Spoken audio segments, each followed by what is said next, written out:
Assalamualaikum warahmatullahi wabarakatuh. Solih-solihah yang ada di rumah semuanya, apa kabarnya hari ini? Semoga selalu dalam lindungan Allah Subhanahu wa Ta'ala dan tetap semangat dalam belajarnya. Oke, pada kesempatan kali ini Ustazah akan melanjutkan penjelasan Ustazah mengenai sifat terpuji. Oke, sebelum kita mulai penjelasannya, mari kita sama-sama melafazkan basmalah. Bismillahirrahmanirrahim. Semoga dengan membacanya bismillah kita dapat melaksanakan pembelajaran kita hari ini dengan semangat dan dapat dipahami oleh solih-solihah semua yang ada di rumah. Oke, yang kemarin sifat terpuji pertama yang sudah kita pelajari yaitu yang pertama adalah sifat tawadu. Apa itu sifat tawadu? Masih ingat semuanya? Iya betul, anak kelas 3 basic insya Allah semuanya hebat-hebat, pintar-pintar semuanya, ingatannya bagus semuanya. Tawadu adalah rendah hati dan tidak sombong. Sifat terpuji yang kedua, apa sifat terpuji yang kedua? Iya betul, adalah ikhlas dalam beribadah, ikhlas dalam melakukan pekerjaan, ikhlas dalam menolong sesama, dan ikhlas dalam menerima ketetapan dari Allah Subhanahu wa Ta'ala. Oke, untuk yang ketiga adalah sifat terpuji isti'anah. Apa itu isti'anah? Oke, isti'anah adalah mohon pertolongan hanya kepada Allah Subhanahu wa Ta'ala.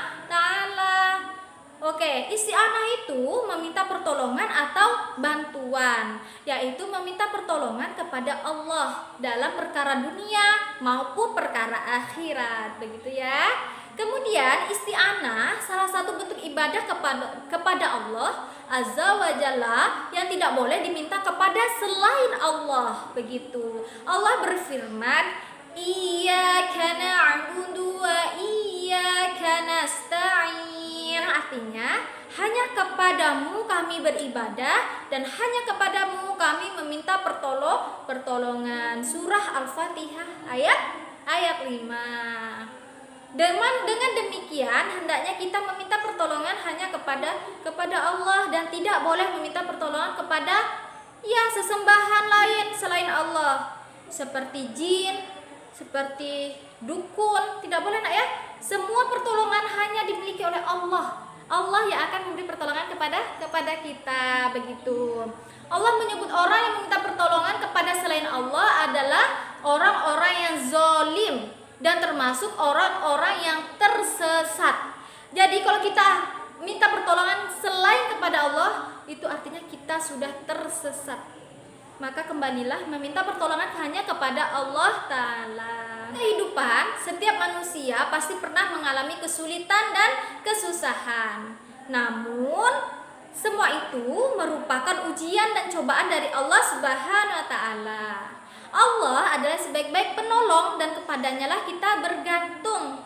Sesulit apapun cobaan dan kesusahan yang melanda, jangan sampai kita memohon pertolongan selain kepada Allah, begitu nak ya.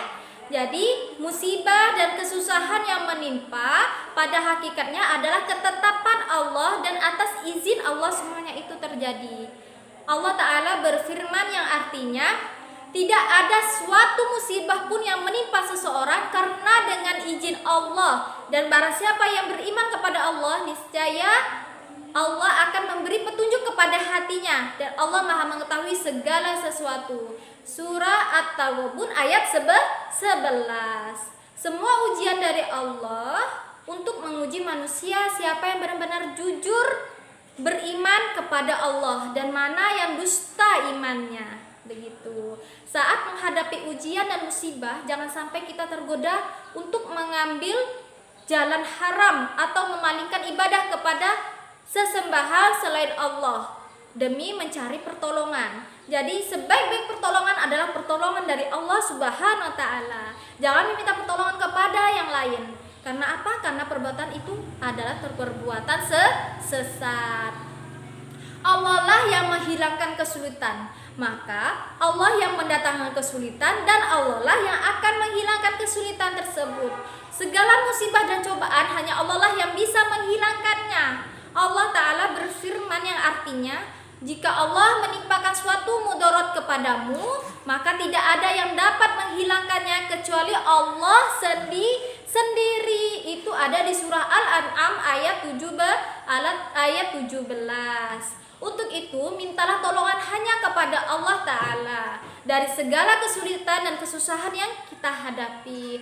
Orang yang meminta tolong kepada selain Allah adalah orang yang durhaka kepada Allah dan termasuk orang-orang yang sesat. Begitu. Maka jika kita mendapatkan kesulitan, kesusahan, meminta tolong kepada Allah dengan sabar dan sholatlah. Begitu nak ya. Berdoalah. Memintalah pertolongan kepada Allah dengan jalan takwa kepada Allah, yaitu dengan mengamalkan apa yang Allah perintahkan dan dianjurkan oleh Rasulullah serta menjauhi apa yang dilarangnya. Dalam firman Allah, jadikanlah sabar dan sholat sebagai penolongmu, dan sesungguhnya yang demikian itu sungguh berat kecuali bagi orang-orang yang khusyuk. Itu ada di surah Al-Baqarah ayat 45. Maka ayat tersebut berisi perintah agar kita memohon pertolongan kepada Allah melalui dua sikap orang bertakwa, yaitu apa?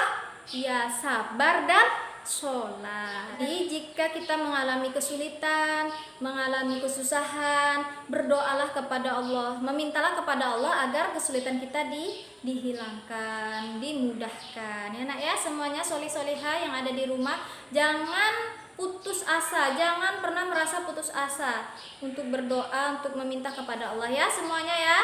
Jadi harus rajin meminta kepada Allah, harus bertakwa, sholat dan sabar, itu kuncinya ya nak ya.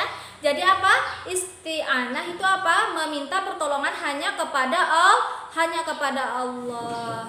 Ujian dan kesulitan itu datangnya dari Allah, dan Allah jugalah yang akan menghilangkan semua kesulitan itu. Maka mintalah pertolongan hanya kepada Allah dengan sabar dan sholat. Mungkin demikian video dari Ustazah kali ini. Semoga solih-solihah semua yang ada dapat memahami semua pelajaran kali ini.